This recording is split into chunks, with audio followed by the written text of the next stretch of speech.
유인신 대표님은 특허까지 취득한 서동환우의 숙성 기술을 공개해 우리 건조 숙성 시장의 질적 성장을 돕기로 하셨는데요. 오늘 강연을 시작으로 출판과 강연, 기술 자문, 기술 이전 등 다양한 형태로 서동환우의 숙성 기술을 나눌 계획이라고 하십니다. 서동환우의 유인신 대표님을 박수로 맞아주시기 바랍니다.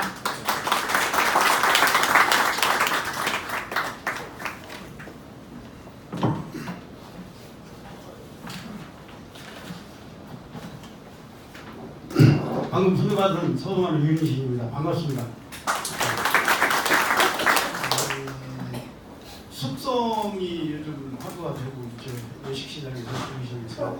실질적으로 건조 숙성이라는 게 이미 20년 전에는 진공포장 기계가 나오기 전에는 일반 정육점이나 일반 식당에서도 드라이딩을 했습니다. 근데 용어가 없었고 그게 드라이라는 걸 표현을 못했던 거예요. 그러니까 고기를 숙성하고 보관의 개념이 경계선이 사실은 없죠. 그죠? 보관을 하루만 해도 그때부터 숙성이 이루어지기 시작하잖아요.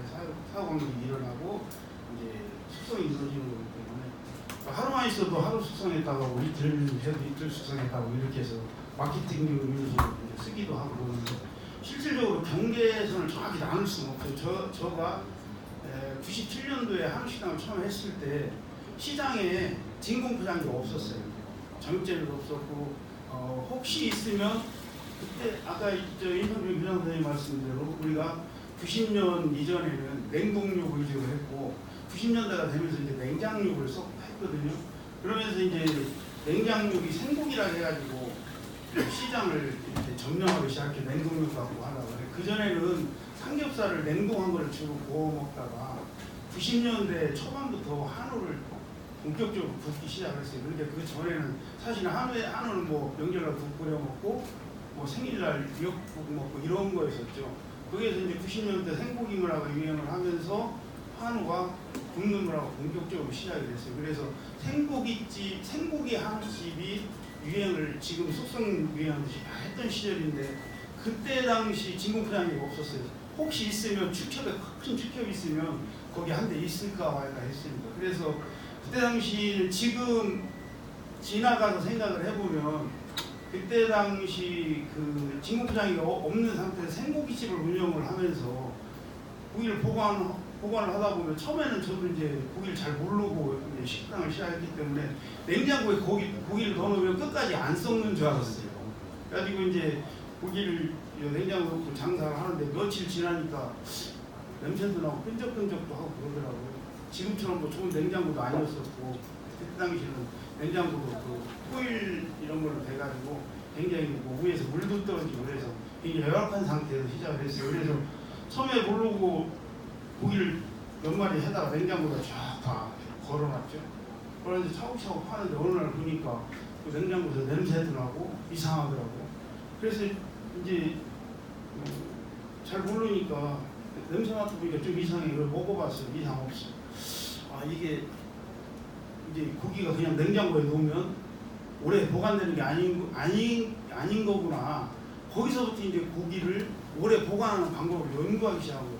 그러니까 이미 숙성에 대한 기본적인 거는 건조숙성에 대한 기본적인 거는 23년 전에 한우집을 시작하면서 쌓였던 거죠. 근데 그때는 그게 건조숙성이었는지 뭔지 모르고 했었고 제가 거래하는 정육점도 저한테 팔을 생고기를 다 냉장고에다 걸어놓고 그냥 줬어요. 진공포장기도 없었고 그래갖고 이제 시작이 됐는데 이게 그래서 이제 보관하고 숙성의 영역이 지금도 명확하지는 않잖아요. 근데 제가 생각할 때 그래도 숙성이라고 하면 최종적 보관을 하면 맛이 같은 고기라 해도 어떻게 보관해야 맛이 다 달라지잖아요. 그러면 산업화해서 숙성이라 해서 제품을 내놓으려고 하면 최소한 어느 시점에 가서 어떤 맛이 내가 목표하는 맛으로 갔을 때 맛의 갭이 이렇게 뭐 1에서 10이라고 하면 2, 3 정도로 축소돼서 제품을 할 수 있어요. 이건 공산품이 아니잖아요. 그죠? 이건 공산품이 아니고 생물이나 마찬가지이기 때문에 어떻게 보관해야 돼 맛이 점점 달라지는 거거든요. 그래서 이거를 상품화하고 팔으려면 그 갭을 줄이고 맛을 그래도 일정하게 아주 일정하게 할 수는 없죠. 된장도 집집마다 다르고 같은 집도 올해 내년에 맛이 다 달라지잖아요. 그것도 숙성도 발효하고 그 숙성하고 두 가지가 동시에 이루어지는 거기 때문에 다를 수밖에 없어요. 그렇지만 이걸 제품화하기 위해서는 균일한 제품이 나와야 하잖아요.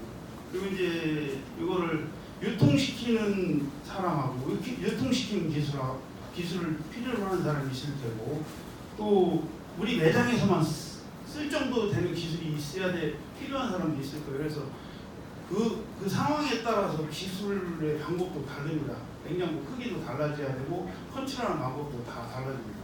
근데 이제 뭐 책에 이렇게 보면 뭐 여러 가지 내용들이 다 있습니다. 근데 이제 여기 70페이지 보면 제가 숙성을 특허를 받을 때 내용인데요. 이 중에서 초기 단계하고 목적 단계, 활성화, 안정화 이렇게 4개로 나눠져 있어요. 근데 이 목적 단계는 초보자나 처음에 하실 분들이 쓸 부분은 아니고 나중에 이제 기술력이 향상됐을 때 조금씩 응용해서 쓸 수 있는 분야예요. 그래서 읽어보시면 뭐 온도를 1, 2도씨하고 상대 습도 80% 유지를 하잖아요. 그러니까 이 내용만 하나 봐도 습도를 유지할 수 있는, 그러니까 가습하고 제습을 컨트롤할 수 있는, 항습을 할 수 있는 장치가 꼭 들어야 됩니다. 그렇지 않으면 일정한 제품을 생산하기 온도는 기본적으로 다 냉장고이기 때문에 기본적으로 다 컨트롤이 돼 있고, 그리고 이제 습도가 꼭 80%에서 85% 이런 정도 유지가 되려면 항습이 꼭 돼야 됩니다. 그리고 두 번째는 또 바람이 이렇게 계속 이렇게 돌게 만들어야 된다. 그건 이제 어떤 이렇게 배치도가 있는데, 저희 기술력이 지금 어디까지 와 있냐면 지금 대부분 뭐 이렇게 블로그에 올라와 있거나 자료를 보면 고기 표면이 드라이징한 고기 표면이 곰팡이가 다 있죠. 보신 분 있나요? 자료 보면 곰팡이 있죠. 근데 이제 저희가 어느 것까지 왔냐면 미생물을 잘 컨트롤해서 고기에 곰팡이가 생기지 않습니다. 그 표면에 곰팡이가 생기지 않으면서 그 미생물이 착상을 해서 고르곤졸라 치즈, 까망베리 치즈 맛이 날 수 있게 할 수 있는 미생물을 저희가 갖고 있습니다. 저희가 만들어서 갖고 있는 게 아니고 숙성고를 이제 지금 새로 만든 숙성고를 5년째 운영을 하고 있는데 5년 동안 거기에서 계속 그 균주를 걸러내는 작업을 하고 온도 습도를 가지고 계속 같은 균주가 남아있게 하는 그런 기술을 갖고 있습니다. 그래서 저희 공장에 있는 고기는 냉장고에 넣어놓으면 썩지를 않습니다. 그러니까 발효나 숙성이 되거나 육포가 됩니다. 육포. 보통 냉장고에 구우면 썩죠. 이제 저희 회사는 4년 한 8개월, 10개월 동안 계속 균주를 걸러내는 작업을 했습니다. 해가지고 지금은 한 5개 균주만 딱 정확하게 있습니다.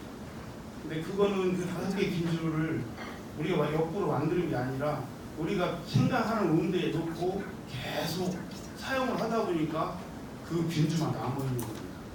그래서 아까도 말씀드렸지만 우리 공장 내에 있는 고기는 절대 안 썩어요.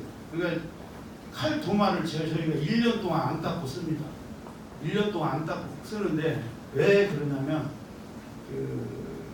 우리가 갖고 있는 균주가 외부에서 병원균에는 세균이 들어오면 다 이렇게 사멸을 시킵니다. 그러니까 우리 무정종이 돼가지고 그래서 소독을 하지 않아도 됩니다. 고기도 그래서 안 써요. 부패균이 우리 공장에 살 수가 없는 구조가 되어 있습니다. 그래서 그 정도까지 이제 기술이 이제 와 있고, 이제 초기 단계는 이 습도를 좀 얕게 하고 온도를 좀 낮추는 이유가 뭐냐면 사실 초기 단계가 굉장히 중요합니다. 원육이 들어와서 초기 단계에 이걸 잘 해놓지 않으면 2단계, 3단계 진행을 할 수가 없어요. 1단계에서 습도를 얕게 하고 온도를 더 낮춰주는 거는 고기를 표면을 코팅을 시키는 겁니다. 그러니까 진공 포장 대신 그 고기가 겉에가 코팅이 돼서 안에 있는 그 육즙을 그대로 가두게 됩니다. 그래서 순식간에 그 작업을 해야 됩니다. 냉장고 안에서. 그러면 이제 고기는 자유수하고 결합수가 있잖아요. 그래서 그 자유수가 조금만 온도 관리 못하면 바로 다 빠져나옵니다. 그래서 결합수하고 자유수가 결합수만 남게 되면 자유수가 다 없어집니다. 그러면 이게 그 자유수가 빠져나오면 육즙이 이제 적어져서 나중에 숙성이 다 된 다음에 고기 이게 먹었을 때 식감이나 이런 것들이 육즙 때문에 많이 좌우하게 됩니다. 그리고 그 코팅이 빨리 이루어져야 그 외부에서 세균이 이제 들어가거나 할 때도 다 이제 막아주는 역할도 진공 포장지 역할을 그게 하는 거예요. 단 진공 포장지를 진공 포장을 하게 되면 그 이렇게 결합수까지 빠져나옵니다. 그래서 요즘 저 뭐야 교차 숙성 뭐 이런 말씀도 하시잖아요. 근데 교차 숙성의 한계가 그래서 뭐 일주일 정도 하면 써야 되고 하는 게 진공 포장을 해버리면 결합수까지 빠져나옵니다. 그래서 얘를 이제 다시 정리를 해서 숙성실에 걸어놓으면 결합수까지 빠져나오게 되면 고기 조직 자체가 이제 뭐라 그럴까 구멍이 뚫렸다고 얘기해야 되나? 그래서 이 숙성을 하면 트리밍해낼 부분이 굉장히 많아져요. 그리고 얘가 한 2mm 된다 하면 진공 포장에서 뜯은 거는 한 1cm 정도 다 발라내야 돼요.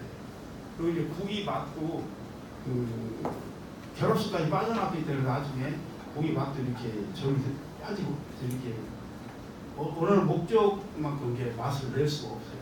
그러니까 그리고 또 이게 경제성을 따져야 되는 거기 때문에 트림을 많이 해나면 누수율이 너무 많아져요. 그래서 그 교차 숙성 같은 경우는 바로 진행 한 일주일 정도 됩니다. 그거 이상 하면 누수율이 뭐 30% 40%씩 날아갑니다. 그러니까 진공 포장한 고기는 이미 다 트리밍도 다 완벽하게 만든 상태이기 때문에 거기에서 30, 40%면 엄청난 양이죠. 그래서 이제 1단계에서는 그렇게 해서 하고 2단계는 지금 여기서 뭐 이렇게 말씀드릴 때는 단계는 아니고 이제 다음에 3번 보면 활성화 단계라고 있는데 여기 온도를 보면 우리가 이제 5도씨에서 습도는 90% 올립니다. 여기에 보면 7 내지 15일이라고 했는데 이거는 이제 상당히 1단계 기술이 완전 완벽해진 상태에서 할 수 있는 일이기 때문에 직접 해보시려고 하면 5도씨에서 90% 하고 한 4월 정도만 해야 됩니다. 아직 이제 처음에 하시는 분들 이 정도 해야 되고 이렇게 하면 이제 그 미생물이 번식하는 속도가 굉장히 빨라지고 이제 고기가 코팅됐던 게 약간 풀리면서 미생물이 이제 좀 속까지 이렇게 자리를 잡습니다. 그래서 이거를 이제 10일이나 15일 우리는 진행을 하죠. 우리는 이제 1단계를 잘 하기 때문에 3단계를 이제 이렇게 해도 고기에 아무 이상이 없습니다. 그래서 이게 우리가 활성화 단계라는 중에 미생물을 활성화시키는 단계라 해서 활성화 단계라고 합니다. 그리고 그 다음에 이제 15일 이렇게 하고 다음에 이제 마지막 4단계를 넘어오는데 이때는 온도를 이제 3도씨하고 습도 80%로 하는데 이때부터 이 상태를 놓고 뭐 100일을 하든 120일을 하든 상관은 없습니다. 근데 이제 경제적인 비피점을 따져야 되기 때문에 이제 제가 볼 때는 최고 좋은 상태는 숙성을 시작해서 70일 됐을 때가 가장 경제성하고 맛하고 상충되는 지점에 딱 교차점이 70일 정도 되는 것 같습니다. 저희가 120일도 하고 100일도 하고 이렇게 하는데 숙성 일수별로 계속 맛이 좋아지는 건 아닙니다. 상징적으로 뭐 120일짜리는 진짜 그 숙성했을 때 고르곤잘 향이나 좀 이렇게 거북한 향들이 있어요. 근데 그거를 또 즐기시는 분들이 있어요. 특별한 분들이 즐기는 맛이 120일 정도에는 저희가 뭐 200일도 해보고 400일도 해보고 600일도 해보고 다 해봤습니다. 근데 안심 같은 경우는 그냥 다 육포되더라고요. 육포가 돼가지고 굉장히 맛있는 육포인데 우리가 육포 만들 때 막 양념하고 미연 치고 막 이렇게 해서 육포 만들잖아요. 우리 그냥 자연적으로 발효시켜서 만든 육포라 뭐 가격을 많이 받을 수 있으면 매일 만들어도 되겠더라고요. 근데 그 정도 소비자는 없을 것 같아요. 그래서 이제 이렇게 해서 우리가 진행을 하는데 뭐 드라이에이징 하면 뭐 설명 간단하게 다 했잖아요. 그죠? 근데 과연 이걸로 해서 드라이에이징 다 끝날 수 있는 건 아니죠. 아까 미생물이 우리 공장이 잘 잡았다고 그랬죠. 처음에 숙성물을 만들면 그 안에 이제 우리 사람들 사는데 세집 증후군 있죠. 세집 증후군. 그래서 미생물을 자리를 못 잡아요. 그래서 이제 처음에 거기다 고기 저도 숙성이 많이 어느 정도 진행된 걸 새로 만든 숙성고에 넣었는데 숙성향이 다 없어지더라고요. 처음에 깜짝 놀랐어요. 한 2억 정도 되는 고기가 난리가 났어요. 그래서 그동안 경험을 토대로 하고 미생물을 만드는 작업을 한 15일을 했어요. 그러니까 처음에 생각하니까 이게 공업성, 휘발유성 이런 냄새들 때문에 문제가 있는 것 같아서 거기다 난로를 피고 환기시키고 난로를 피고 환기시키고 해가지고 한 3일을 했습니다. 3일을. 그렇게 한 다음에 다시 온도 변화나 여러 가지 그동안 경험을 조절을 해가지고 하니까 숙성향이 이제 다시 나오기 시작하더라고요. 그래서 냉장고 새로 사와서 바로 하면 안 되는데 냉장고 새로 설치해서 그런 것들도 있고 이게 이제 온도, 습도, 바람 이거 갖고 숙성을 하지만 그 외적인 요소가 우리가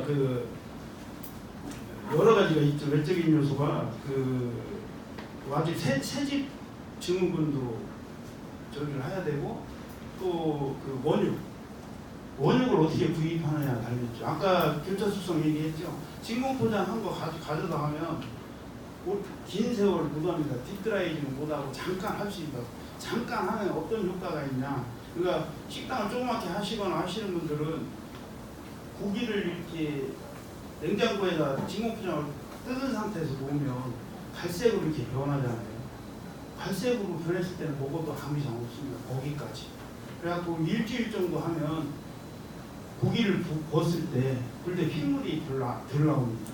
그것만 갖고도 고기 비린내, 피냄새가 어느 정도 제거가 돼서 일주일 정도만 해도 약간의 효과는 있습니다. 왜냐하면 진공 포장을 해서 놨기 때문에 고기가 이제 어느 정도 숙성이 돼 있잖아요. 거기다가 향하고 비린내 이제 없애고 향이 약간만 입혀지면 그래도 훨씬 좋아지거든요. 그래서 간단하게 할 수 있는 거는 식당에다 바로 적용하는 건 진공 포장한 고기를 뜯어서 쓸고 그거를 다시 걸어놓지 다시 진공 포장하지 말고 일주일 정도 놔보세요. 갈색 고기를 손님들한테 그 드라이징 한 걸 하고 그냥 팔면 됩니다. 절대 이상 없습니다. 저는 어느 정도 상태의 고기를 지금도 먹냐면 제가 앞으로 지금 생각하고 있는 거는 3년 안에 고기에 곰팡이가 있는 고기를 구워 먹을 수 있게 제품을 지금 개발하고 있습니다. 한 90% 이제 성공을 해 있는데 이제 그거를 보는 소비자가 그 곰팡이 있는 거 어떻게 먹어 이렇게 해서 팔기가 지금 어려운 상태라 못 팔고 있지 실질적으로 저희는 먹고 있습니다. 저희가 이거를 실험을 수없이 하는데 제가 처음에 개발했을 때 이게 미지의 영역이어서 이렇게 검어진 고기 먹으면 탈이 안 날까? 이게 곰팡이 있는 고기 먹으면 탈이 안 날까? 아무 자료도 없으니까. 그럼 제가 거의 다 생체 실험을 했습니다. 직원들 안 먹습니다. 무서워서. 그러면 이제 제가 개인적으로 먹을 때 우염도를 1에서 10으로 놓고 기준 없어요. 제 기준으로 1에서 10으로 놓고 저는 10짜리를 생으로 먹었고 손님한테는 2짜리를 구워서 드시게 했어요. 그래서 왜냐하면 어쨌든 식당을 하면서 뭔 사고가 한 번 나면 안 되잖아요. 옛날로 다르잖아요. 이제 큰일 나잖아요. 한 건만 잘못돼도 식당 문 닫고 망하는 사례들이 굉장히 많이 있기 때문에 얼마나 조심스럽고 그러겠어요. 그러니까 수칙을 만들어서 내 나름대로 그렇게 해서 손님한테 줬습니다. 그래서 이제 원육을 구입할 때 우리 같은 경우는 한 7, 80%는 시장에서 제가 직접 소를 구매를 합니다. 아니면 농장에 소를 가져다 하거나 이제 그렇게 한 거 하고 육가공을 통해서 부분육으로 받아온 거고 나중에 실패할 확률이 분명히 있습니다. 육가공에 받아온 거.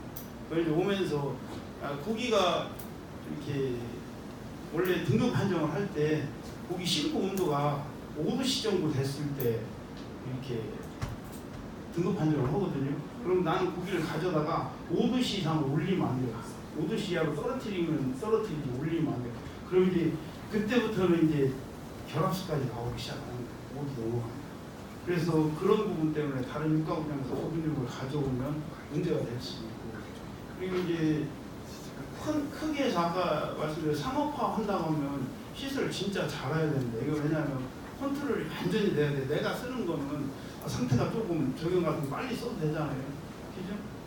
식당에서 내가 쓰는 건 그때 20일 된 거 써도 되고 30일 된 거 써도 되지만 유통을 시킨다는 건 다른 사람이 가서 고기를 팔아야 되기 때문에 철저한 관리를 할 수 있는 시스템이 딱 갖춰져 있어야 됩니다.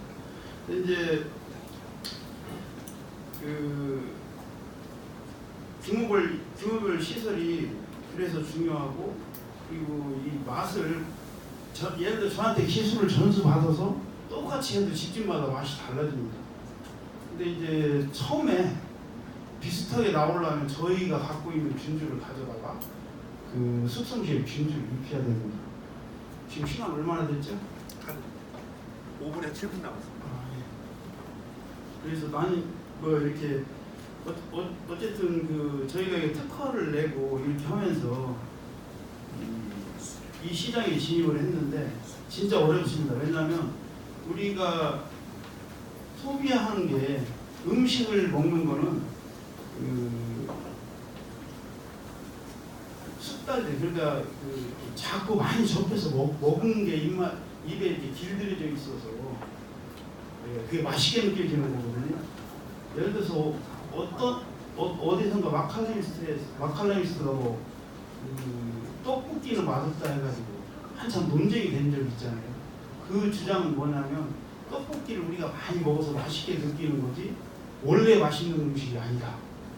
근데 우리가 지금 맛있게 먹고 있으니까 왜 맛있는데 맛없다고 하냐, 이런 논쟁이었었는데, 제가 이 얘기를 왜 이 말씀을 해드리냐면, 일본 같은 경우는 지금 마블링을 굉장히 세밀하게 하고, 또 거기 등급 판정서에 불포화 지방산까지 포함을 해서 등급 판정서에 기록이 됩니다. 기록을 해서 그네들은 이 마블링을 굉장히 발전시키고 있었는데 우리는 부정적인 요인이 너무 많아요. 이게 마블링도 중요하고 마블링의 맛도 중요하고 숙성의 맛도 중요한데 우리가 언론들이 너무 마블링에 대해서 폄하하고 계속 그걸 건강에 안 좋다고 하고, 근데 일본 같은 경우는 그걸 발전시켜 프랑스에 화우를 수출하고 있어요. 그러니까 그 일을 같이 공동으로 해가지고 연구하는 학교가 영남대학교 최창봉 교수님 팀인데 계속 그렇게 해서 일본은 프랑스로 수출하는 기반까지 이렇게 되어 있습니다. 그러니까 뭐 숙성력이 좋다, 뭐 마블링이 좋다, 나쁘다 이런 얘기가 아니고, 이런 얘기를 해야 되는 시점이 아니고, 숙성력의 맛이 다른 카테고리의 맛이 비교 대상이 아니고 다른 맛이거든요. 근데 우리는 자꾸 비교를 하고 1등 만들고 2등 만들고 계속 그러잖아요. 이건 차이가 없는 건데, 그래서 이제 그런 건 소비자 기호가 취향인데 이제 그렇고, 그래서 어쨌든 제가 이거를 하면서 저는 이제 한우를 사용하는 농가일 때 소를 2등급까지 키우는 거하고 더블 플러스까지 키우는 거하고 기간하고 이 사육비하고 이게 사료비 차이가 많이 납니다. 한 80만 원 정도 차이가 날 거예요. 그러면 2등급 만드는 고기를 2등급짜리 마블링 없는 고기를 좋아하는 사람도 있고 마블링 있는 고기를 좋아하는 사람도 있잖아요. 근데 아까 이제 훈련된 맛이라고 했잖아요. 마블링에 우리 저 소비자들은 많이 훈련이 되어 있습니다. 그래서 마블링 맛을 굉장히 많이 찾습니다. 근데 이제 그렇지 않은 소비자들도 있습니다. 그러니까 마블링보다 마블링 없는 게 더 좋다고 생각하고, 저희 이제 매장에 가면 주로 파는 고기가 2등급하고 1등급입니다. 숙성에, 그러니까 드라이징에 가장 적합한 고기가 이제 등급 판정을 보면 뭐 1, 2, 3등급으로 나누는데 1 플러스, 더블 플러스까지 하는데 수치로 하면 1에서 9까지 있습니다. 1에서 9. 이 수치가 1일 때는 3등급이라고 하고 2, 3은 2등급입니다. 4, 5는 1등급이에요. 그러면 이제 숙성은 2등급 3번 때하고 1등급 4번 때가 우리나라 사람 기호하고 까지 생각을 했을 때 가장 적합한 고기라, 저는 이거를 소비자들 상대로 계속 수년 동안 보고 소비자들이 먹으면서 하는 반응을 보고 제 나름대로 낸 결론입니다. 이게 미국산으로 따지면 프라임급입니다. 그 고기가 가장 적합한 것 같습니다. 이게 단시간 내에 이렇게 강의를 다 하기는 그런데 어쨌든